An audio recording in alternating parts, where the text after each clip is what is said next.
Clyde rolled his eyes. It is a magical artifact I whipped up. It can basically sniff out what flavor of magic was sprinkled somewhere. Wait, you can make magical artifacts? Vyan's eyebrows shot up in surprise. Clyde nodded casually. Yep. But it's about as thrilling as watching paint dry. I like to perform magic rather than create stuff with it. That is why I am handing in my resignation to the Tower of Magic tomorrow, he declared, as if discussing his lunch plans. Hold up, you work at the Tower of Magic? Vyan's jaw nearly hit the floor. Did, my lord, did, but not for long. Now, my sole mission in life is to mold you into the magical prodigy you were always meant to be, Clyde chirped with an unsettling amount of enthusiasm. Vyan couldn't wrap his head around it. This guy was ditching his day job to be his personal instructor. Talk about don't fret it, my lord. That place was suffocating, anyway.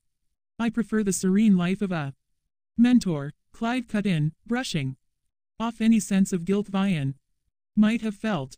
I wasn't fretting, Vyan snapped back. I was contemplating how alarmingly carefree you are.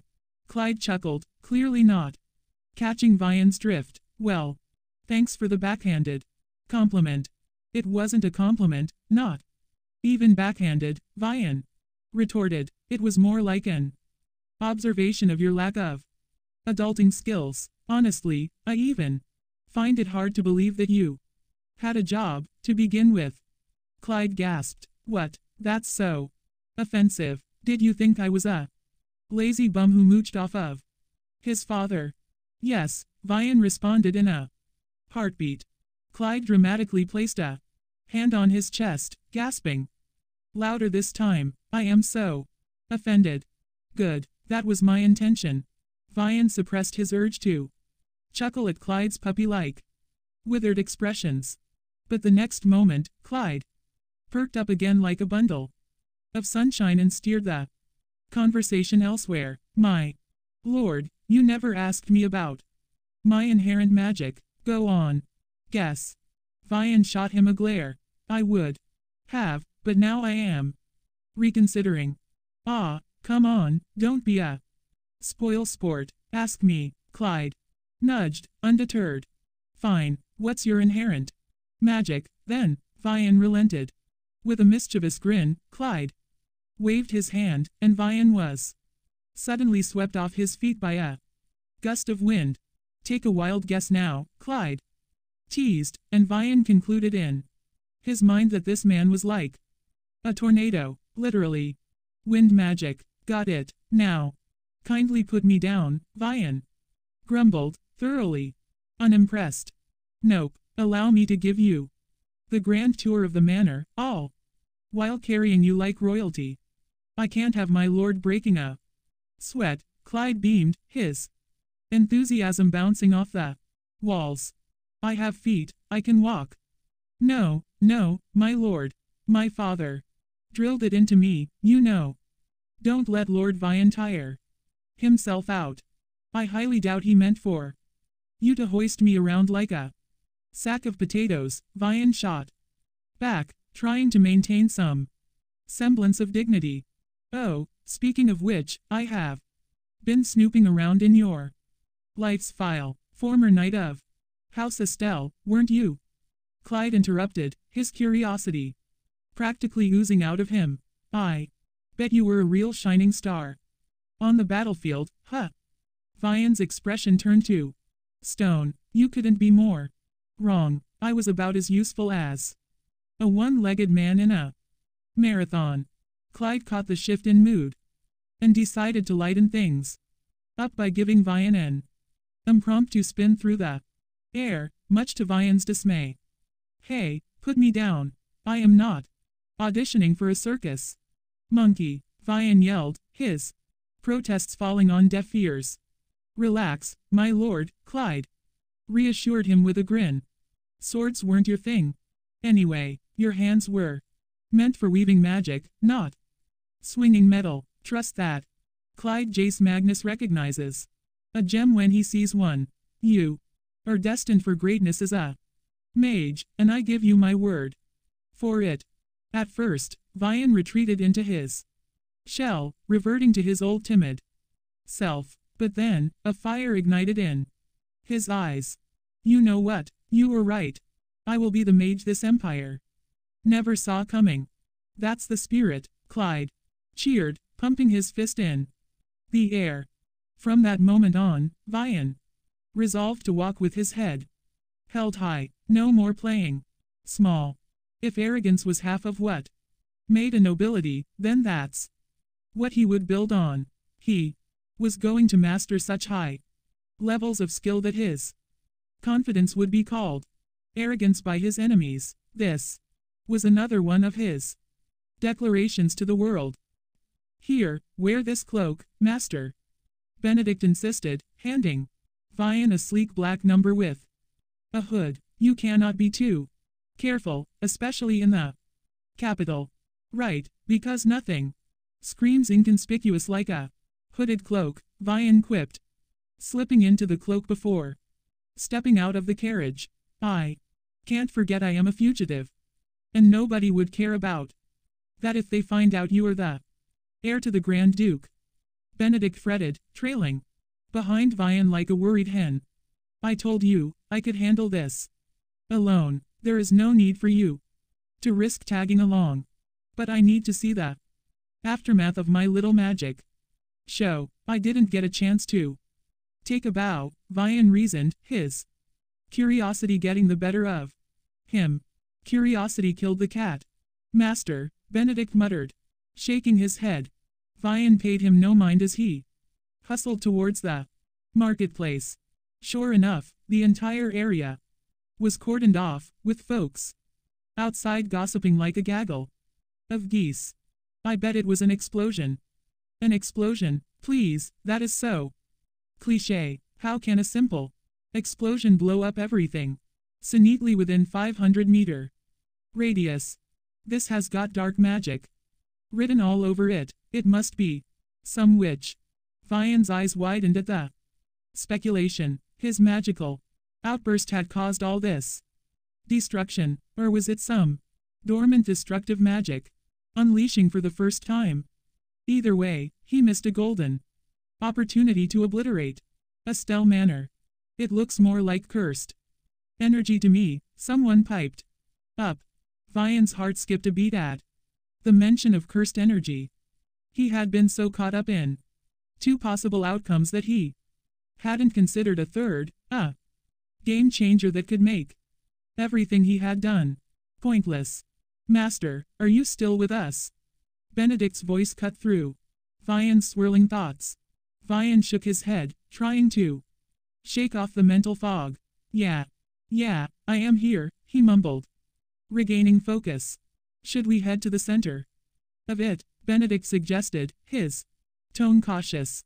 Why bother? We can use Clyde's artifact right somewhere in the corner and avoid getting under the radar of the investigating officers. Vyan muttered, shooting a glance at Benedict. Benedict signaled to the knights trailing behind them. Keep following us discreetly.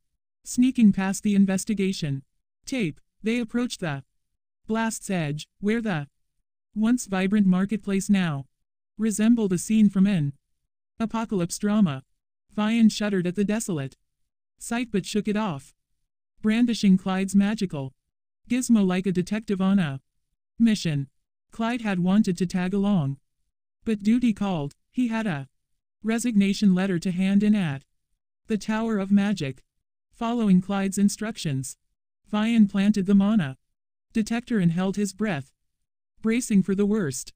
Whether it was a mana outburst or his latent destructive magic, whatever it was, it just couldn't be any cursed energy. It made him start overthinking everything. What if it was a misunderstanding and whoever talked in his head was not goddess Hecate but a mage playing tricks inside his head and put a curse on him? Vyan. His heart lurched as a voice sliced through his thoughts. A rude interruption to the eerie Silence that had settled over the scene. Slowly, almost reluctantly, he turned to face the source of the disruption, his eyes landing on the figure striding towards them, every step echoing with a sense of authority. It was the vice commander of the Imperial Army, Lyana Pearl. Estelle.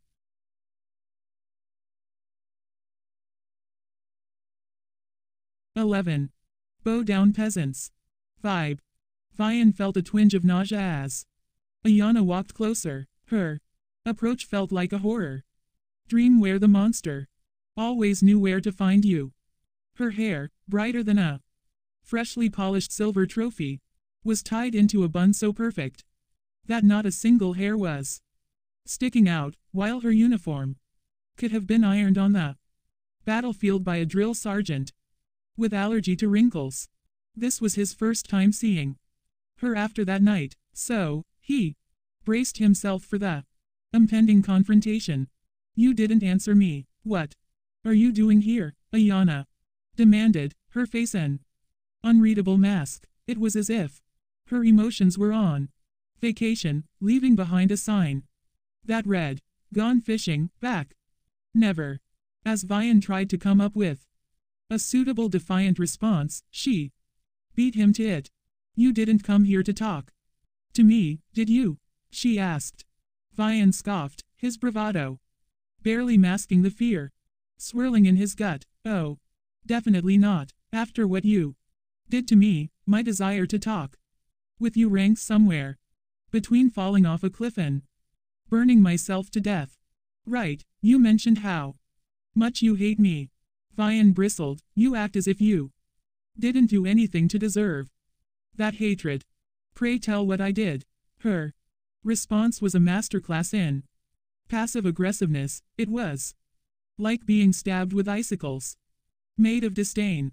But Vyan wasn't about to let her have the last word. "Too bad. I don't recall signing up for 20 questions with the to be crown princess," he shot back. She gave him a frosty smile. "Oh, so you are still bitter about that little incident?" "Incident, that's one way to put it. I prefer catastrophic betrayal from my liege," he retorted, his sarcasm dripping like acid. "Yes, because you are the picture of flawless decision-making." He was about to respond when his eyes landed on the cigar dangling between her fingers like a guilty verdict. "Wow, the sweet scent of hypocrisy. You never did kick back that nasty habit, did you?" He felt a new pang of betrayal, realizing that Lyana had been playing him like a fiddle made of trust issues all along.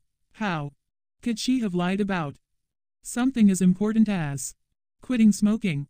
It was almost as bad as finding out your childhood hero's secret power was the ability to disappoint you. But Lyana was unfazed, her poker face smoother than a freshly carved ice statue. "And you never did learn when to mind your own business," says the woman who has made a career out of sticking her nose where it doesn't belong, he taunted, his annoyance reaching critical levels. Her eyes narrowed. "You know, for someone who claims to hate me, you sure are enjoying our conversation while standing here. If it weren't for this stupid artifact taking so much time, I would have left already," he screamed in his head, but alas, he couldn't say it out aloud. "Trust me, I would rather wrestle a pack of rabid squirrels than spend another second in your company," he spat out, lacing his words with venom. "Yet here you are, clinging to my every word, like a hopeless puppy," she uttered, her voice trembling slightly, and the next moment, she strengthened her tone and said, "Get over me already."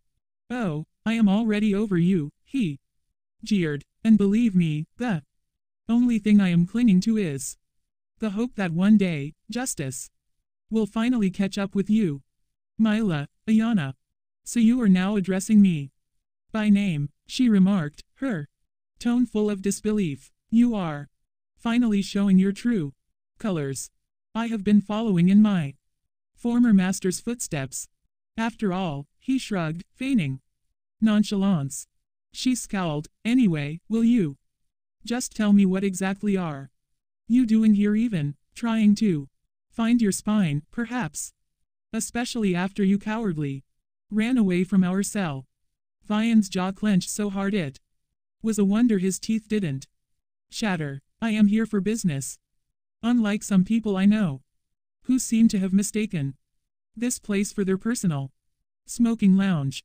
Business. An obnoxious laugh escaped her lips. What business does a nobody like you have here? As she asked that question, her gaze finally spotted Benedict behind him. Who is this old man with you? As Vyan glanced at Benedict, he could practically see the steam pouring out of his ears. But as a butler, he was obligated to maintain an air of detached professionalism. Are you training to be a butler?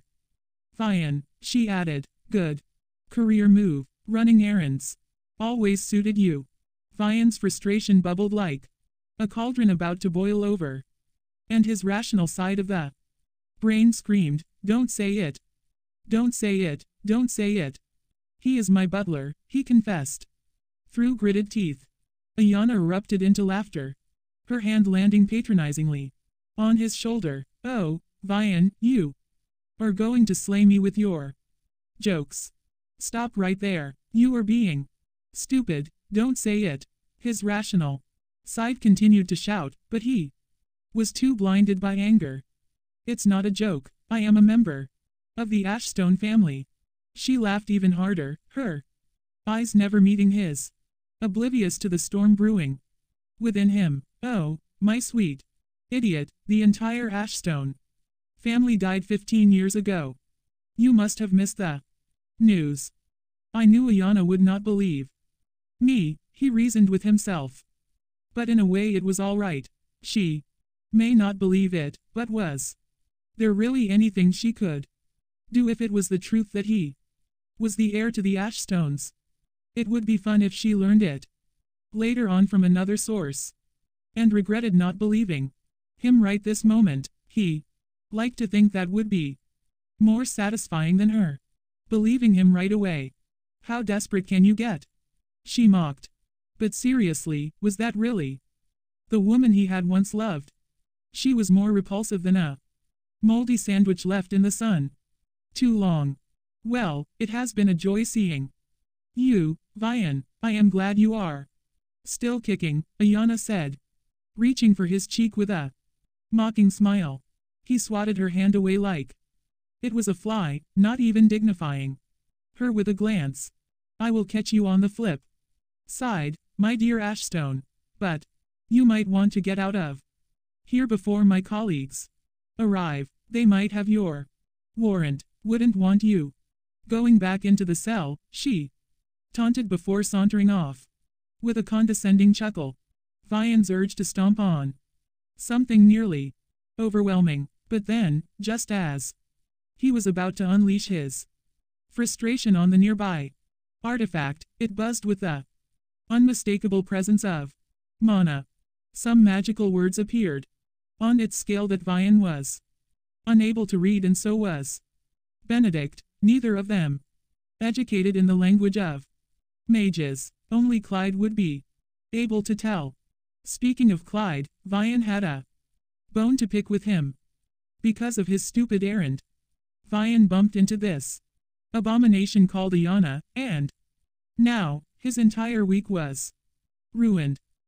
Why the heck did you send us to check that area, and why did your precious artifact take eons to do its job?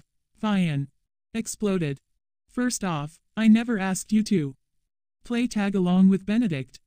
That was your own brilliant idea. And secondly, my artifact isn't a miracle cream. It takes time to analyze magic. Okay. Clyde shot back.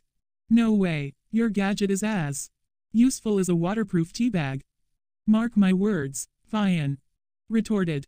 It's not defective, you drama queen, heir, my lord. Clyde sighed. But look on the bright Sighed, at least you didn't have a mana meltdown. It could have turned your insides into an emergency medical case, you.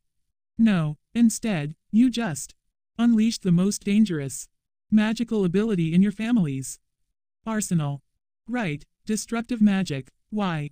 Don't you tell me more. Later, my old man and I need to have a little chat with you.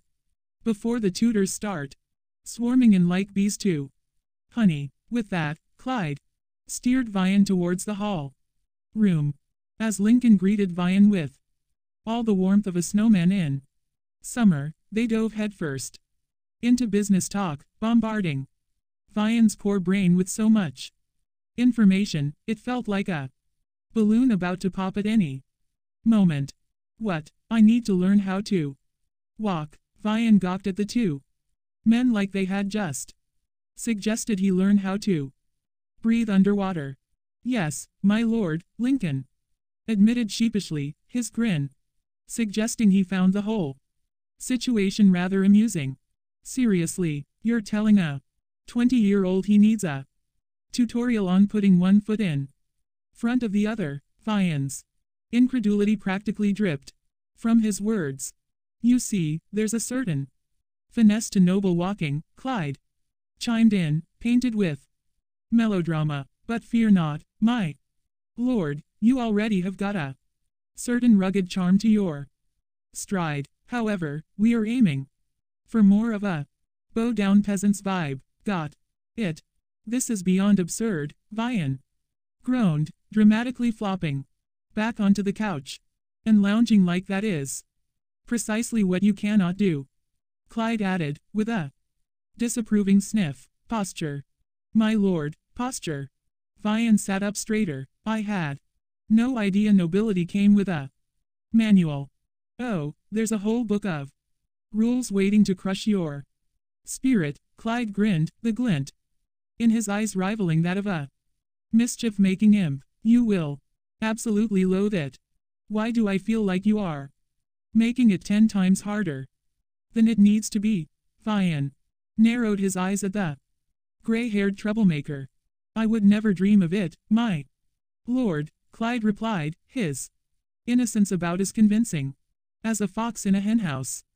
Let's not focus on this lunatic, my lord, and let me tell you something more productive. Lincoln interjected, shooting Clyde a warning glance. Your tutors will start tomorrow. Vyan took a sip of his chamomile tea, trying to appear composed despite the chaos of his thoughts. Tea was apparently the elixir of nobility, according to Benedict, so he was trying to get used to it. And I will be here too, making your life just a little more interesting, Clyde piped up. Vyan ignored him, savoring his tea as Lincoln laid out more details. It felt like his brain was once again doing somersaults, trying to keep up. Was I really this clueless? Before, he had been the top dog at the orphanage, but it seemed like being a noble required a whole new cupboard full of skills. Get used to it, my lord. This is just the warm-up, Clyde teased. As much as Vyan hated it, these were all just stepping stones towards his goals. He couldn't just march up and take his title of the Grand Duke. He needed to meet the requirements for it in all ways. So, bring it on, Vyan declared, determination blazing in his gaze. From walking to wheeling and dealing, he would master it all. For his revenge, for his dignity, and for the simple pleasure of proving everyone wrong. Did he drink the tea you brought? Asked Clara Magnus, her voice laced with a sinister undertone. Yes, my dear, he didn't suspect a thing. Lincoln smirked, his eyes gleaming with malice as he approached his wife, who sat before the mirror, adorned with jewels that seemed to glow with an eerie light. Excellent, she purred, a wicked smile dancing upon her lips. As he learns the ways of a noble, the chamomile tea he consumes daily will become his slow poison. Lincoln's hands slid onto her shoulders. And then, everything will be ours for the taking. It was a law in Haines that in the absence of an owner for 20 years, ownership of land automatically transfers to its manager. That wretched brat only needed to wait 5 more years. But he just had to return. Lincoln seethed. Who would have thought he was still breathing? He spat with contempt. I mean, how dare he waltz back in and snatch everything from me, after I have ruled this grand duchy for so long. Clara's fingers intertwined with his, her smile twisted and unforgiving. Patience, my love. Let the naive boy revel in the fleeting luxuries of his family. His time is running out. Not to mention, he will never get the chance to make his debut in high society. Lincoln chuckled darkly. Indeed, it's a cruel twist of fate, but Vyan Blake Ashstone will never live to enjoy his title of Grand Duke.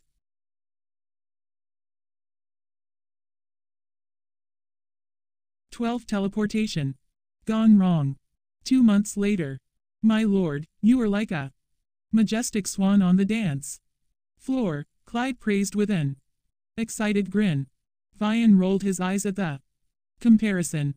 Clyde continued, I mean, who would have thought? I was convinced dancing would be your Achilles heel, but alas, your piano skill continues to hold that prestigious title, doesn't it? Vyan, unfazed by the jab, knew all too well the embarrassing backstory behind his nimble feat. Hours of practice, blisters included, just to impress Lyana at her fancy debutante ball. Such dedication he had for her. Now the mere thought made him queasy. His dance instructor Nicole chimed in with her 2 cents, adding, forget piano, Clyde.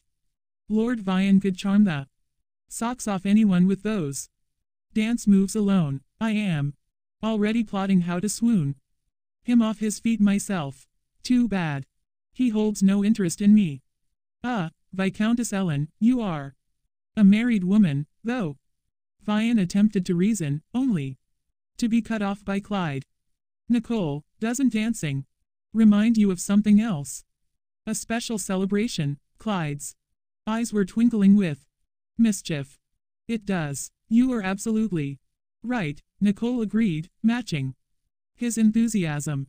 What celebration are we talking about here? Vyan piped in, confused. A big grin formed on Clyde's face as he eagerly announced. So without further ado, let's divert our attention to the real crisis at hand, finding my lord a suitable bride. Whoa, hold your horses.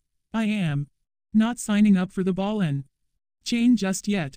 I am sure there will be a line of eligible ladies just waiting for a single chance once they find out about the new Grand Duke, Nicole continued, as if Vyan's protests were mere background noise. Really, pray, enlighten us. Nicole, Clyde chirped, ignoring Vyan's opposition. They delved into the gossip as if matchmaking were a matter of national importance. As for top-tier picks, Her Imperial Highness Althea takes the cake, Nicole suggested.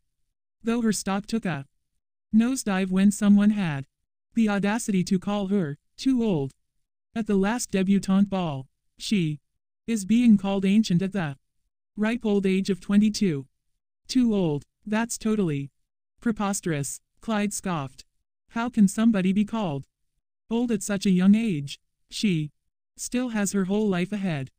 Clyde, you know the rules of our society when it comes to unmarried women hitting their 20s, Nicole sighed, resignation evident in her voice.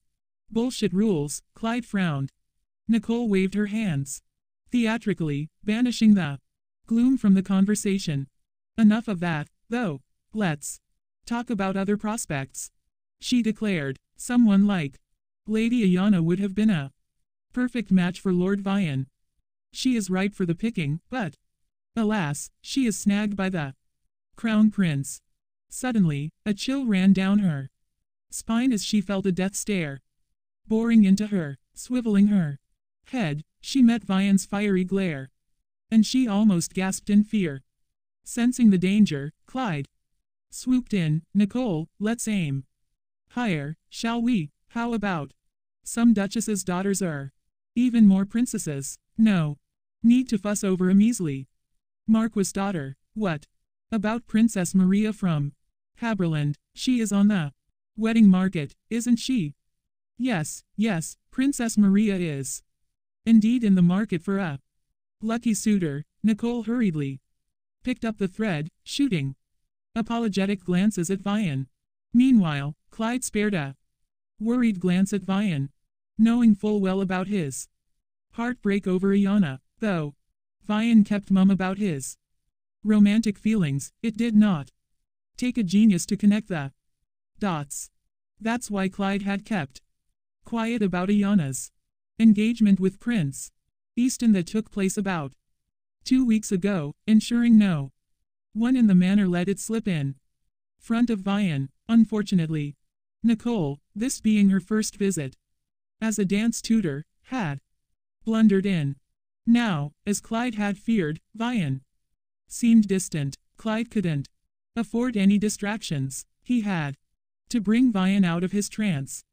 Shall we call it a day for dance? Clyde suggested, to which Nicole eagerly agreed. Yes, we should. Lord Vyan is practically a pro in his own right. I don't think he would need another class from me. Look at you, my lord, crossing off lessons from your endless to-do list, Clyde praised. Vyan managed a weak smile and was about to suggest a break, but Clyde was already on it. Once Nicole left, Clyde jumped in. Since we are ahead of schedule, why not dive into some magic practice? Vyan cocked an eyebrow, irritation clear on his face. Seriously, this is my first moment of peace since the rooster started serenading this morning. Clyde nodded sympathetically, acknowledging Vyan's tireless efforts, but his determination could not be dampened. I get it, my lord, but remember, time waits for no one. Yes, I get it, but if you get it, then why the hesitation? Why don't we sprinkle some magic dust and master a legendary ability today? It will be fun. Caught off guard by Clyde's infectious energy, Vyan couldn't help but chuckle. Fine, but if this legendary ability involves turning you into a frog, I am all in. Hey, if I become a frog, I will finally get the princess who will kiss me. Wouldn't that be amazing? Clyde winked. On second thought, perhaps turning you into a cockroach would be better. Vyan smirked. Cockroaches are great, too. I can scare almost everybody away. Seriously, a cockroach? Ugh. You know what? I give up. Vyan let out an annoyed groan. And just like that, they swapped dance shoes for wizard robes, leaving the drama of love and nobility behind, for now, at least. Once they stepped out into the garden, Vyan began, so, Clyde. Quote. Ahem, Clyde interrupted with a mock stern expression. It's mentor, remember, I demand respect during our intense training sessions. Vyan shot him a death glare. Ooh, that's a fierce one. Keep practicing, and soon you will be a villain with the deadliest look who will make everyone cower at his feet, Clyde teased. I don't know about that, but I will practice the perfect glare. Just to shut you up, Vyan retorted dryly. Clyde chuckled, undeterred. Good luck with that. I am as unshut-upable as they come. Rolling his eyes, Vyan sighed. Let's just get on with it. Right, Clyde agreed. All business now. First things first, let's review your progress. Vyan nodded begrudgingly. Short distance teleportation. Check. Telekinesis. Nailed it. Conjuration and fire magic. Work in progress. Gravity control. Let's just say it's a work in regress. Destruction magic. Not on the menu until you have aced the basics. Vyan nodded along. Alright, what's on the agenda? For today, oh dear humble apprentice, Clyde asked with a flourish. Do you want to continue practicing conjuration? I want a change. Let's tackle long-distance teleportation. Should we? Vyan suggested. Then, long-distance teleportation it is, Clyde exclaimed, clapping his hands. He slipped a flashy golden bracelet on Vyan's wrist and locked it. Consider this your tracker. If you vanish into the ether and don't resurface within half an hour, I will reel you back in like a misbehaving fish. Got it, Vyan replied. All right, listen up, I will lay down the long distance teleportation lowdown. Once the mystical mumbo jumbo was over, Vyan felt as confident as a cat in a room full of rocking chairs. All he had to do was ration his mana like a miser counting his gold coins, because let's face it, long-distance teleportation was like trying to pay rent with Monopoly money.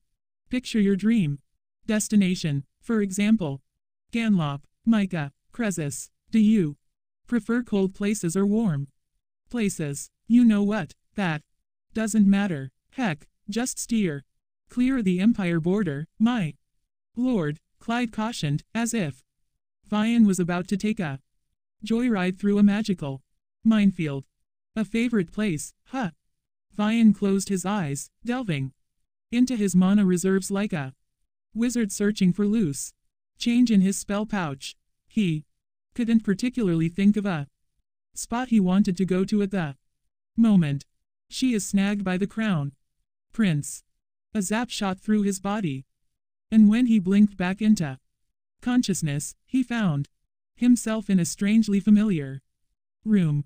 Before his synapses could even high-five each other over his teleportation success, two sets of footsteps approached from beyond the door. Vyan darted for cover like a rogue in the daylight, ducking into the balcony just in time as the door swung open. You mean there is no news of him? The voice, sharp as a wyvern's talon, sent shivers down his spine. My lady, I believe he is no longer in Cantace, the maid replied, trying to placate the tempest brewing within. Then tell them to comb every nook and cranny of the empire. Ayana's voice rose to a crescendo. What good are they if they can't find that idiot? Vyan resisted the urge to facepalm. Of all the gin joints in all the world, he had to teleport into Ayana's bedroom.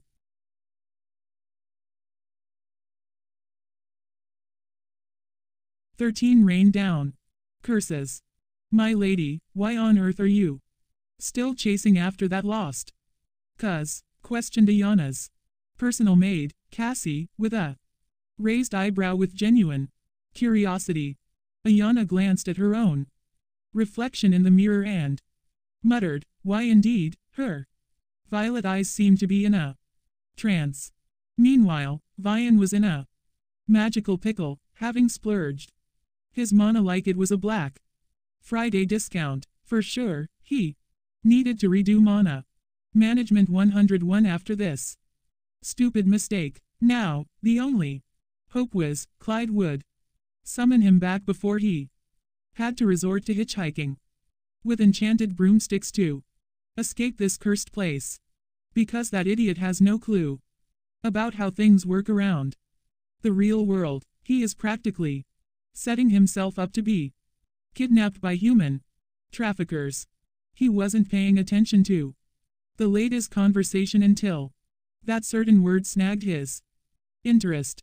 Idiot was what Ayana used to call him sometimes, albeit with a sweeter and more affectionate tone. Surely, this idiot she was talking about wasn't Vyan anymore. Maybe there was a whole parade of idiots in her life all along.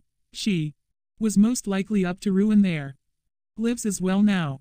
Why bother about that now? Cassie persisted with a grim undertone. You know the reason, Cassie. Ayana let out a chuckle that tasted like regret and sounded like a distant echo of happier times. Anyway, now help me.